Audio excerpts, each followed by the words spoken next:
തിരുവോസ്തിയായി അൾത്താരയിൽ അണയുന്നീശോയേ, നിന്നെ കാണുവാനായി കണ്ടു സ്തുതിക്കാൻ ഞാനിതാ വരുന്നു. നിന്നിലലിയ ഞാൻ വരുന്നു. തിരുവോസ്തിയായി അൾത്താരയിൽ അണയുന്നീശോയേ, നിന്നെ കാണുവാനായി കണ്ടു സ്തുതിക്കാൻ ഞാനിതാ വരുന്നു. നിന്നിലലിയ ഞാൻ വരുന്നു. പാപങ്ങളും പാഴ്മോഹങ്ങളും ദൂരെയകറ്റിയിതാ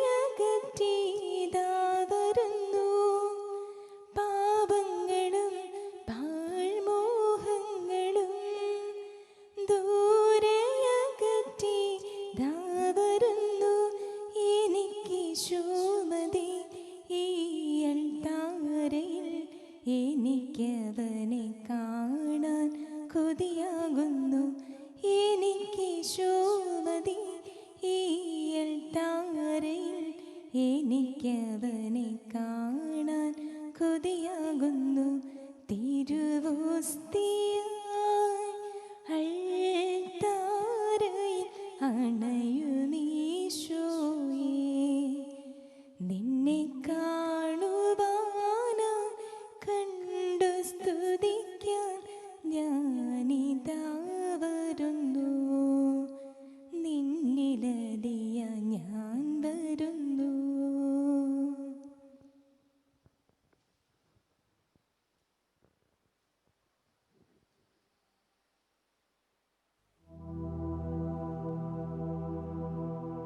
നിത്യസ്തുതിക്ക് യോഗ്യമായിരിക്കുന്ന പരിശുദ്ധ പരമദിവ്യകാരുണ്യത്തിന് നേരവും ആരാധനയും സ്തുതിയും പുകഴ്ചയും ഉണ്ടായിരിക്കട്ടെ. പരിശുദ്ധ പരമദിവ്യകാരുണ്യത്തിന് നേരവും ആരാധനയും സ്തുതിയും പുകഴ്ചയും ഉണ്ടായിരിക്കട്ടെ. പരിശുദ്ധ പരമദിവ്യകാരുണ്യത്തിന് നേരവും ആരാധനയും സ്തുതിയും പുകഴ്ചയും ഉണ്ടായിരിക്കട്ടെ.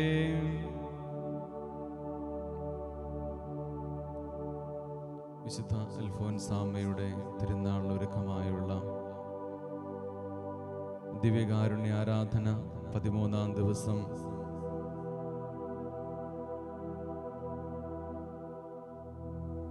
ജൂൺ മാസം 29 തിരുസഭ വിശുദ്ധരായ പത്രോസിനെയും പൗലോസിനെയും അനുസ്മരിക്കുന്ന ദിവസമാണ്.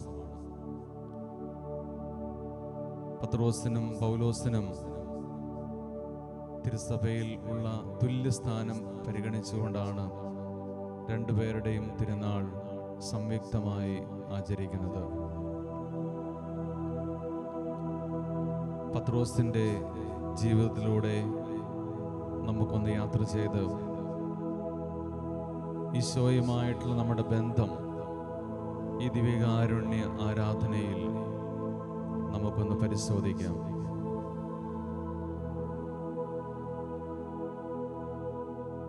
ഈശോയുടെ 12 അപ്പസ്തോലന്മാരിൽ ഈശോയെ വളരെ ആഴത്തിൽ സ്നേഹിച്ചിരുന്ന സ്ലീഹയാണ് പത്രോസ്. ഈശോ പത്രോസിനെ വിളിക്കുന്ന ആ രംഗം നമ്മുടെ മനസ്സിലേക്ക് ഒന്ന് കൊണ്ടുവന്നാൽ, ഗലീലിയ കടലിൽ മീൻ പിടിച്ചുകൊണ്ടിരുന്ന മുക്കുവന്മാരുടെ ഇടയിലേക്ക് ഈശോ കടന്നു ചെല്ലുകയാണ്. രാത്രി മുഴുവനും അധ്വാനിച്ചിട്ട് ആ ദിവസം അവർക്ക് ഒരു മീനെ പോലും ലഭിക്കാതെ പോകുന്നു. ഒരുപക്ഷെ അത് ദൈവത്തിൻ്റെ പദ്ധതിയുടെ ഭാഗമായിരിക്കാം. ഈശോയിലേക്ക് ഇവർ ആകർഷിക്കപ്പെടാൻ വേണ്ടിയിട്ട് സൃഷ്ടാവായ ദൈവം കടന്നു വരുമ്പോൾ സൃഷ്ടിയായ മത്സ്യം മറഞ്ഞിരിക്കുകയാണ്. സൃഷ്ടാവിൻ്റെ കൽപ്പനകളെ പൂർണ്ണമായി അനുസരിക്കുന്ന സൃഷ്ടിയായ ഈ മത്സ്യങ്ങൾ, അതിൻ പ്രകാരം ഈശോ കടന്നു വന്നപ്പോൾ അവരുടെ വേദനകളും പരിഭവങ്ങളും ഈശോയെ അറിയിക്കുന്നു. ഈശോയുടെ നിർദ്ദേശമനുസരിച്ച് അവർ വഞ്ചിയുടെ വലതുവശത്തേക്ക് വലയെറിയുകയും അത്ഭുതകരമായ ഒരു മീൻപിടുത്തം നടത്തുകയും ചെയ്യുന്നു. പത്രോസും കൂട്ടരും ആശ്ചര്യപ്പെടുകയും തങ്ങളുടെ ബലഹീനതകളെക്കുറിച്ച് തിരിച്ചറിഞ്ഞ് ഈശോയോട് പത്രോസ് പറയുകയാണ്, കർത്താവേ, ഞാൻ പാപിയാണ്, നീ എന്നിൽ നിന്നും അകന്നു പോകണമേ. എന്നാൽ പാപിയായ പത്രോസിനെ വിട്ടുമാറാനല്ല ഈശോ ആഗ്രഹിക്കുന്നത്, അവനെ തന്നോട് കൂടെ ചേർക്കുവാനാണ് ഈശോ ആഗ്രഹിക്കുന്നത്.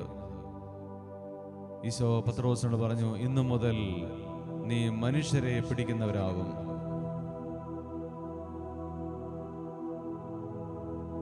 പത്രോസ് വഞ്ചിയും വലയും എല്ലാം ഉപേക്ഷിച്ച് ഈശോയെ അനുഗമിക്കുന്നു. ഇതേ പത്രോസ് തന്നെ മറ്റൊരവസരത്തിൽ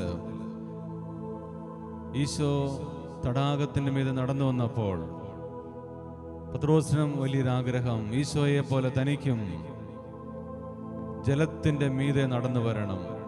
അത് അസ്വാഭാവികമായ പ്രവൃത്തിയാണ്, സ്വാഭാവികമായ പ്രവൃത്തിയല്ല, ദൈവത്തിന് മാത്രം സാധ്യമാകുന്ന കാര്യമാണ്. പത്രോസിന്റെ കൊച്ചുബുദ്ധിയിൽ ഈശോയെ പോലെ തനിക്കും ജലത്തിന്റെ മീതെ നടക്കണമെന്ന ആഗ്രഹം, ഈശോ അവന്റെ ആഗ്രഹത്തെ സാധിച്ചു കൊടുക്കുകയാണ്. പത്രോസിനോട് പറഞ്ഞു, നീ ധൈര്യമായിട്ട് ജലത്തിന്റെ മീതെ നടന്നു വരിക.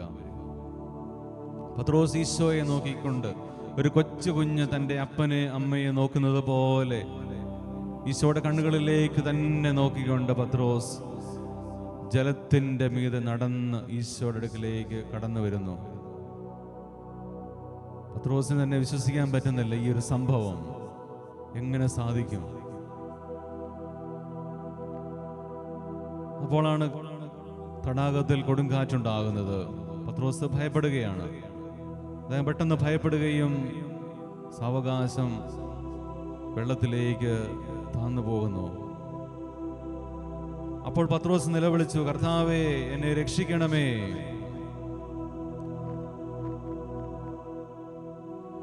ഈശോ പത്രോസിനോട് പറഞ്ഞു, അല്പവിശ്വാസി, നീ എന്തിനാണ് ഭയപ്പെട്ടത്? ഈശോ അവനെ കൈപിടിച്ച് ഉയർത്തുന്നു. ആദ്യത്തെ സംഭവത്തിൽ ഈശോ പത്രോസിന്റെ അടുക്കിലേക്ക് വരുന്നു. രണ്ടാമത്തെ സംഭവത്തിൽ പത്രോസ് ഈശോയുടെ അടുക്കിലേക്ക് കടന്നു വരുന്നു.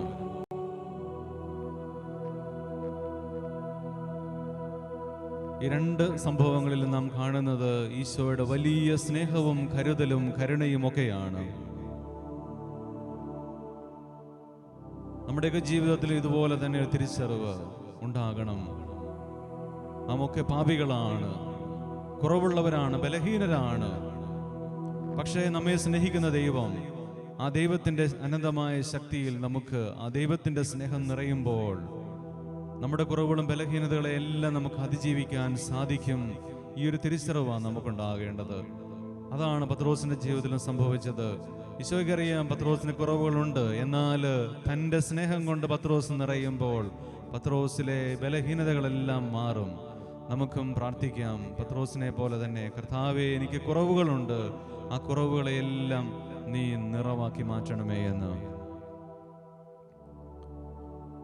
പത്രോസ് തടാകത്തിലേക്ക് താന്നു പോകാൻ തുടങ്ങിയപ്പോൾ കർത്താവെ രക്ഷിക്കണമേ എന്ന് നിലവിളിച്ച് പ്രാർത്ഥിച്ചതുപോലെ ചിലപ്പോഴെങ്കിലും പാപത്തിൻ്റെ കയത്തിലേക്ക് താന്നു പോകേണ്ടി വരുന്ന അവസ്ഥകൾ, ആ നിമിഷം നമ്മൾ വിളിക്കേണ്ടത് കർത്താവിനെയാണ്, മറ്റൊന്നിനെയല്ല. ദൈവത്തിൻ്റെ അനന്തമായ കരുണയിലേക്ക് നമ്മളെ തന്നെ പൂർണ്ണമായും വിട്ടുകൊടുക്കാം. പത്രോസിന്റെ തുടർന്നുള്ള ജീവിതത്തിലേക്ക് കടന്നു വരുമ്പോൾ നമുക്ക് കാണാൻ സാധിക്കും, ഈശോയെ ആത്മാർത്ഥമായി സ്നേഹിച്ചിരുന്ന വ്യക്തി തന്നെയായിരുന്നു പത്രോസ്. എന്നാൽ അദ്ദേഹത്തിന്റെ ജീവിതത്തിൽ ചില ഇടർച്ചകളും സംഭവിക്കുന്നുണ്ട്. ഈശോ കേസറിയ ഫിലിപ്പി പ്രദേശത്ത് എത്തിയപ്പോൾ തന്റെ പരസ്യ ജീവിതത്തിന്റെ പ്രധാന ഘട്ടത്തിലെത്തിയ അവസരത്തിൽ ശിഷ്യന്മാരോട് ചോദിക്കുകയാണ്, ഞാൻ ആരാണെന്നാണ് ജനങ്ങൾ പറയുന്നത്? അവർ പല ഉത്തരങ്ങൾ ഈശോട് പറയുന്നു.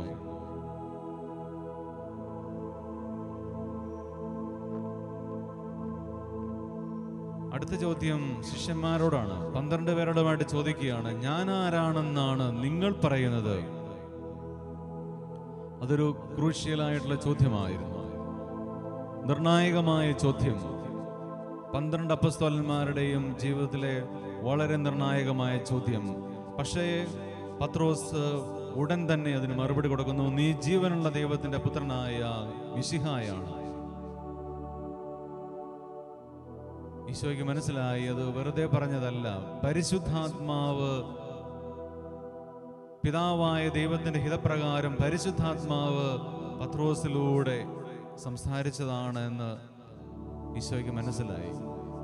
അതുകൊണ്ടാണ് മാംസരക്തങ്ങളല്ല, എൻ്റെ സ്വർഗസ്ഥനായ പിതാവാണ് നിനക്കിത് വെളിപ്പെടുത്തി തന്നത് എന്ന് പറഞ്ഞുകൊണ്ട് പത്രോസിന് ഈശോ അധികാരം കൊടുക്കുകയാണ്. പത്രോസേ, നീ പാറയാണ്, ഈ പാറമേൽ ഞാൻ എൻ്റെ സഭ സ്ഥാപിക്കും, നരക കവാടങ്ങൾ അതിനെതിരെ പ്രബലപ്പെടുകയില്ല. നീ ഭൂമിയിൽ കെട്ടുന്നതെല്ലാം സ്വർഗത്തിലും കെട്ടപ്പെട്ടിരിക്കും, നീ ഭൂമിയിൽ അഴിക്കുന്നതെല്ലാം സ്വർഗത്തിലും അഴിക്കപ്പെട്ടിരിക്കും.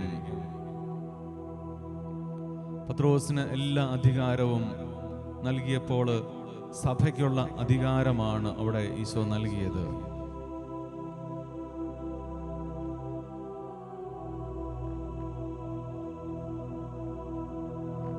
തൊട്ടടുത്ത നിമിഷം തന്നെ പത്രോസ് ഇടറിപ്പോകുന്ന ഒരു രംഗമുണ്ട്. ഈശോ തന്റെ പീഡാനുഭവ രംഗങ്ങളെ കുറിച്ച് ശിഷ്യന്മാരെ അറിയിച്ചപ്പോൾ, കർത്താവേ, നിനക്കിത് സംഭവിക്കാതിരിക്കട്ടെ എന്ന് പറഞ്ഞുകൊണ്ട് ഈശോയെ നിരുത്സാഹപ്പെടുത്താൻ പത്രോസ് പരിശ്രമിക്കുകയാണ്.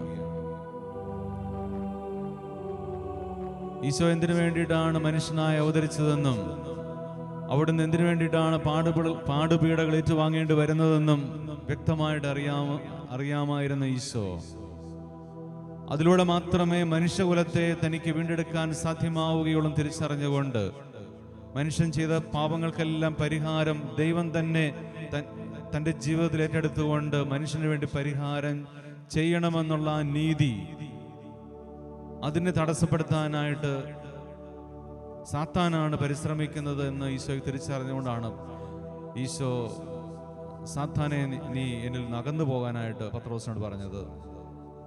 പത്രോസിലെ ഒരു മാനുഷിക ചിന്തയോ അല്ലെങ്കിൽ ഒരു നിമിഷം പിശാച് തെറ്റായ ഒരു ബോധ്യം കൊടുത്ത് അവൻ്റെ ബുദ്ധിയിൽ അന്ധത നിറച്ച് തെറ്റായ ഒരു കാര്യം പത്രോസ് ഈശോയോട് പറയുകയാണ്.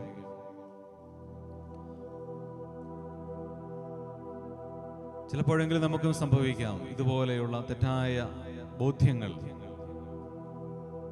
നമ്മുടെ ബുദ്ധിയിൽ അന്ധത നിറയുമ്പോൾ അപ്പോൾ ദൈവാത്മാവായിരിക്കുകയില്ല നമ്മോട് സംസാരിക്കും. നമ്മൾ എത്രമാത്രം കൃപയിൽ വന്നാലും ബുദ്ധിയിൽ അന്ധത നിറഞ്ഞെങ്കിൽ, അതുകൊണ്ട് പരിശുദ്ധാത്മാവിന്റെ നിറവിന് വേണ്ടി നമ്മൾ നിരന്തരം പ്രാർത്ഥിക്കണം.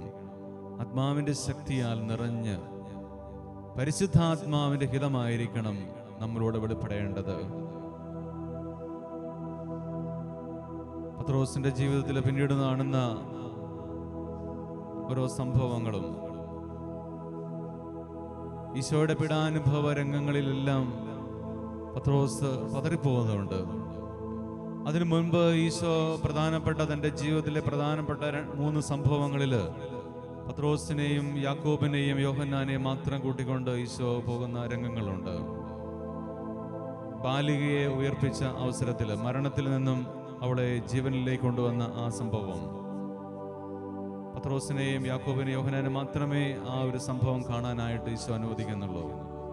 രൂപാന്തരീകരണത്തിന്റെ ആ അവസരം, ആ സ്വർഗീയ മഹത്വം ദർശിക്കുവാനായിട്ട് പത്രോസിനും യാക്കോബിനും യോഹന്നാനും മാത്രമേ സാധിച്ചിട്ടുള്ളൂ. ഗത്സമനിലെ ഈശോയുടെ പ്രാർത്ഥന, എല്ലാ അപ്പസ്തോലന്മാരെയും കൂട്ടിക്കൊണ്ടാണ് ഈശോ പോയെങ്കിലും തന്നോട് കൂടെ നിൽക്കാനായിട്ട്, ഏറ്റവും അടുത്ത് നിൽക്കാനായിട്ട് പത്രോസിനെയും യാക്കോബിനെയും യോഹന്നാനെ മാത്രമേ അനുവദിച്ചുള്ളൂ.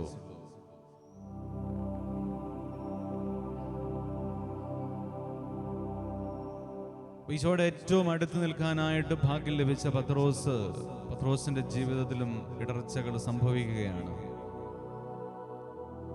ഈശോയുടെ പീഡാനുഭവ രംഗങ്ങളിൽ ഗെത്സമേനിൽ വെച്ച് അവിടുത്തെ യൂദാസ് വന്ന് ഒറ്റിക്കൊടുത്തപ്പോൾ പടയാളികൾ വന്ന് ഈശോയെ പിടിക്കുന്നു. അപ്പോൾ പത്രോസ് വാളെടുത്ത് വെട്ടുന്നു.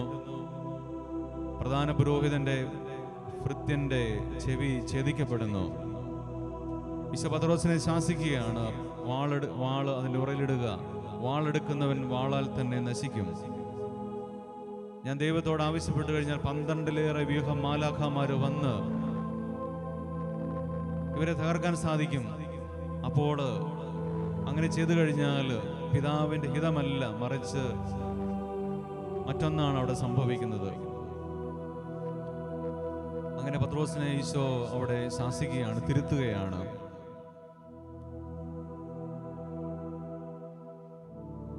ആരൊക്കെ ഇടറിയാലും ഞാൻ ഇടറുകയില്ല എന്ന് പത്രോസ് ഈശോയുടെ മുൻപിൽ വാദിക്കുന്നുണ്ട്. പക്ഷെ ഈശോ പറഞ്ഞു, ഇന്ന് കോഴി കൂവുന്നതിന് മുമ്പ് 3 പ്രാവശ്യം നീ എന്നെ തള്ളിപ്പറയും. പത്രോസിന്റെ മാനുഷികമായ ബലഹീനത ഈശോ ചൂണ്ടിക്കാണിക്കുകയാണ്. അമിതമായ ആത്മവിശ്വാസം അപകടമാണ് എന്ന് സൂചിപ്പിക്കുകയാണ്. നിനക്ക് എൻ്റെ കൃപയുണ്ടെങ്കിൽ മാത്രമേ നിനക്ക് എന്നോട് 100% വിശ്വസ്തതയിൽ ജീവിക്കാൻ സാധ്യമാവുകയോ എന്ന് ഈശോ ഇവിടെ സൂചിപ്പിക്കുകയാണ്. പത്രോസിന് വലിയ ആത്മവിശ്വാസം ഉണ്ടായിരുന്നു, ആരൊക്കെ പോയാലും തനിക്ക് ഒന്നും സംഭവിക്കുകയില്ല എന്ന്. പക്ഷേ ഒരു ദുർബല നിമിഷത്തിൽ പത്രോസിൽ ആ ഇടർച്ച സംഭവിക്കുകയാണ്. അദ്ദേഹം ഭയപ്പെട്ടു പോവുകയാണ്. ഈശോയെ പിടിച്ചതുപോലെ തന്നെ തന്നെയും അവർ പീഡിപ്പിക്കും, അതുകൊണ്ട് ഈശോയെ അറിയുകയില്ല എന്ന് 3 പ്രാവശ്യം ഏറ്റുപറയുകയാണ്. 3 പ്രാവശ്യം പൂർത്തിയായി കഴിഞ്ഞപ്പോൾ കൃത്യമായി കോഴി കൂവുകയും ഈശോയുടെ നോട്ടം പത്രോസിലേക്ക് പതിയുകയും ആ നോട്ടം പത്രോസിൽ വലിയ മാനസാന്തരത്തിന് കാരണമാവുകയും ചെയ്യുന്നു. പത്രോസിന്റെ ഹൃദയത്തിലേക്കാണ് ഈശോ നോക്കിയത്. അതാണ് അദ്ദേഹത്തിന്റെ മാനസാന്തരത്തിന് കാരണമായിട്ട് തീർന്നത്. പൊട്ടിക്കരഞ്ഞ് തൻ്റെ തെറ്റിനെ കുറിച്ചുള്ള പൂർണ്ണമായ പശ്ചാത്താപത്തോടെ പത്രോസ് ഓടിപ്പോവുകയാണ്.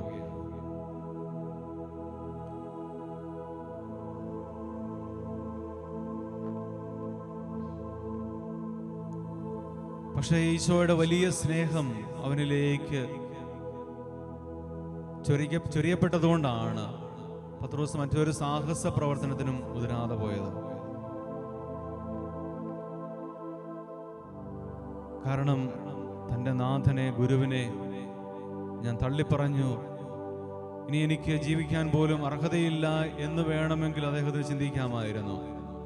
പക്ഷേ അതിലും ഉപരിയായി ദൈവത്തിൻ്റെ സ്നേഹം അവനെ പൊതിഞ്ഞപ്പോൾ തെറ്റിനെ കുറിച്ച് പൂർണ്ണമായി പശ്ചാത്തപിക്കുകയും അവൻ മടങ്ങി വരാനായിട്ട് മനസ്സ് കാണിക്കുകയും ചെയ്യുകയാണ്.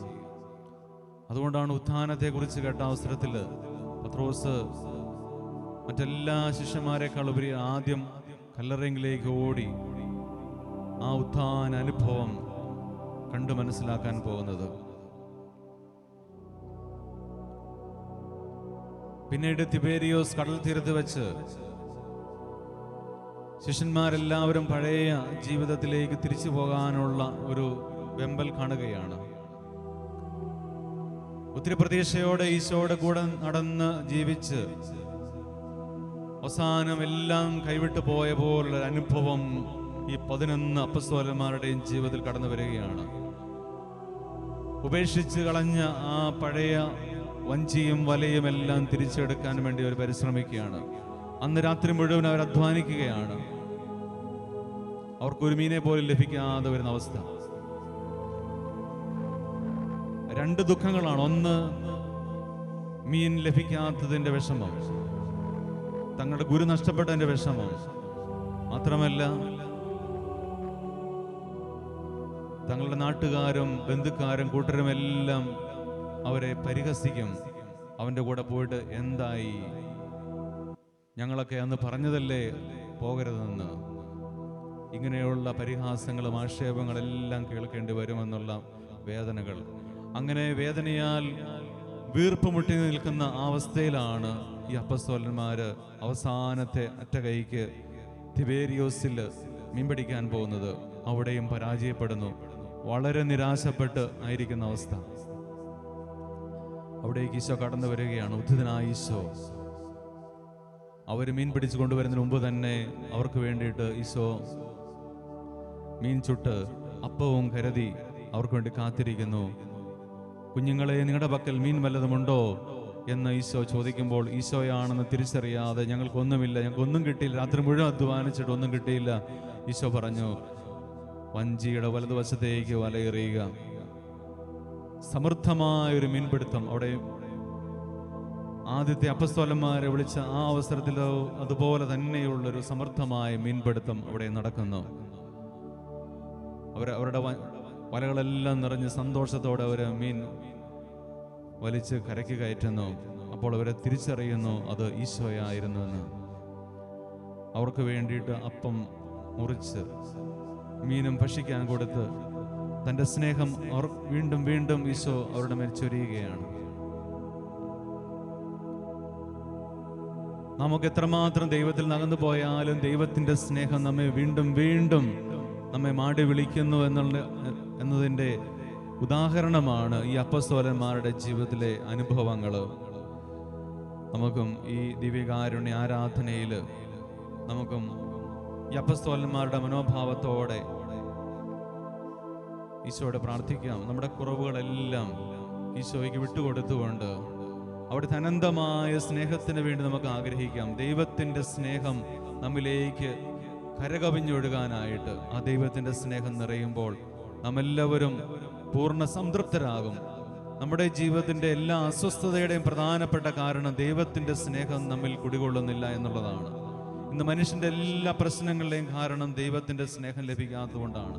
ആ ദൈവത്തിൻ്റെ സ്നേഹം നിറയുമ്പോൾ നമ്മുടെ കുടുംബങ്ങളും നമ്മുടെ ജീവിതങ്ങളെല്ലാം, കുടുംബജീവിതങ്ങളാണെങ്കിലും പൗരോഹിത്യ ജീവിതമാണെങ്കിലും സമർപ്പിത ജീവിതങ്ങളാണെങ്കിലും എല്ലാം ആ ദൈവത്തിൻ്റെ സ്നേഹം നിറയുമ്പോൾ അത് ധന്യമാകും. ആ ദൈവത്തിൻ്റെ വലിയ സ്നേഹത്തിന് വേണ്ടി നമുക്ക് ആഗ്രഹിക്കാം, പ്രാർത്ഥിക്കാം. പരിശുദ്ധ കുർബാനയുടെ ആശീർവാദം നൽകി പ്രാർത്ഥിക്കുമ്പോൾ ദൈവത്തിൻ്റെ സ്നേഹത്താൽ നമ്മെല്ലാവരും നിറയാൻ വേണ്ടിയിട്ട് 4 ദിക്കുകളെ ആശീർവദിച്ച് പ്രാർത്ഥിക്കുമ്പോൾ സ്നേഹത്തിന് വേണ്ടിയിട്ട്, ഒരംഗീകാരത്തിന് വേണ്ടിയിട്ട്, പരിഗണനയ്ക്ക് വേണ്ടിയിട്ട് ആഗ്രഹിക്കുന്ന മക്കളിലേക്കെല്ലാം, പലതരത്തിലുള്ള പാപ ശാപ ബന്ധനാവസ്ഥയിൽ കഴിയുന്ന മക്കളിലേക്കെല്ലാം ദൈവത്തിൻ്റെ സ്നേഹം വന്ന് നിറഞ്ഞ് അവിടുത്തെ സ്നേഹത്താൽ പൂരിതരാകാൻ വേണ്ടിയിട്ട് ഈ ആരാധനയുടെ ആശീർവാദം പ്രത്യേകമായിട്ട് സമർപ്പിച്ച് പ്രാർത്ഥിക്കുന്നു. സ്വർഗത്തിൽ നിന്നാഗതമാ ജീവൻ നൽകുമൊരപ്പം നീ, മർത്യനു മുക്തി പകർന്നിടുവാൻ നിത്യമഹോന്നതമപ്പം നീ, നിത്യമഹോന്നതമപ്പം നീ. ദിവ്യശരീരം മാനവനായി നൽകിയ നാഥനെ വാഴ്ത്തിടുവിൻ. ദിവ്യനിണത്താൽ പാപികളെ നേടിയ നാഥനെ വാഴ്ത്തിടുവിൻ. നേടിയ നാഥനെ വാഴ്ത്തിടുവിൻ. പരിശുദ്ധ ശരീരത്താലും വിലയേറിയ രക്തത്താലും പാപത്തിൻ കറകളിൽ നിന്നും മർത്യനു നീ മോചനമേകി. സകലേശാ ദിവ്യകടാക്ഷം തൂകണമേ വത്സലസുതരിൽ. നിർമ്മലരായി ജീവിച്ചിടുവാൻ ചിന്തണമേ ദിവ്യവരങ്ങൾ. പരിശുദ്ധ പരമാദിവ്യകാരുണ്യത്തിന് എന്നേരവും ആരാധനയും സ്തുതിയും പുകഴ്ചയും ഉണ്ടായിരിക്കട്ടെ. പരിശുദ്ധ പരമാദിവ്യകാരുണ്യത്തിന് എന്നേരവും ആരാധനയും സ്തുതിയും പുകഴ്ചയും ഉണ്ടായിരിക്കട്ടെ. പരിശുദ്ധ പരമ ദിവ്യകാരുണ്യത്തിന് നേരവും ആരാധനയും സ്തുതിയും പുകഴ്ചയും ഉണ്ടായിരിക്കട്ടെ. ദൈവത്തെ വാഴ്ത്തിടുവിൻ, ദൈവനാമം വാഴ്ത്തിടുവിൻ. ദൈവവും മനുജനുമാ മിശിഹാനാഥനെ വാഴ്ത്തിടുവിൻ. മിശിഹാദൻ പൂജിതമാ തിരുനാമം വാഴ്ത്തിടുവിൻ. സ്നേഹത്തിൻ ഉറവിടമാ തിരുഹൃദയം വാഴ്ത്തിടുവിൻ. പീഠത്തിൽ വാണരുളും മിശിഹായെ വാഴ്ത്തിടുവിൻ. രക്ഷകനാം മിശിഹാദൻ ദിവ്യനിടം വാഴ്ത്തിടുവിൻ. വരനിരയാലൊളി വിതറും ദൈവാത്മാവിനെ വാഴ്ത്തിടുവിൻ. ദൈവത്തിൻ മാതാവ കന്യാമേരിയെ വാഴ്ത്തിടുവിൻ. മറിയത്തിൻ നിർമ്മലമാ ഉത്ഭവം വാഴ്ത്തിടുവിൻ. സ്വർഗാരോപിത മാതാവിൻ തിരുനാമം വാഴ്ത്തിടുവിൻ. നിർമ്മലയാം കന്യകതൻ വല്ലഭനെ വാഴ്ത്തിടുവിൻ. സിദ്ധരിലും ദൂതരിലും ദൈവത്തെ വാഴ്ത്തിടുവിൻ. ദൈവത്തെ വാഴ്ത്തിടുവിൻ. ദൈവനാമം വാഴ്ത്തിടുവിൻ. ദൈവവും മനുജനുമാം മിശിഹാനാഥനെ വാഴ്ത്തിടുവിൻ. മിശിഹാനാഥനെ വാഴ്ത്തിടുവിൻ.